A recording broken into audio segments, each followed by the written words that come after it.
In January, the Board of Education approved alternative revenue bonds not to exceed $14 million to fund renovations and improvements for school theaters and stadiums.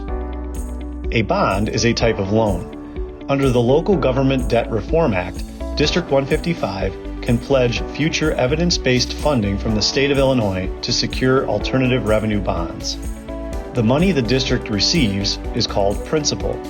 District 155 is expected to pay back the principal plus interest over the span of 20 years. So, what are the benefits of issuing bonds to pay for capital improvement projects? Instead of increasing taxes, the district can spread out the burden of paying for capital improvements over time. This type of borrowing is highly restricted and must be done according to Illinois law. The money from the bond can only be used for the purpose of renovating, repairing, and equipping school theaters and stadiums. Extra funding for the projects is possible because the district has made smart financial choices over the past few years. There will also be an opportunity for alternative revenue through advertising and fundraising.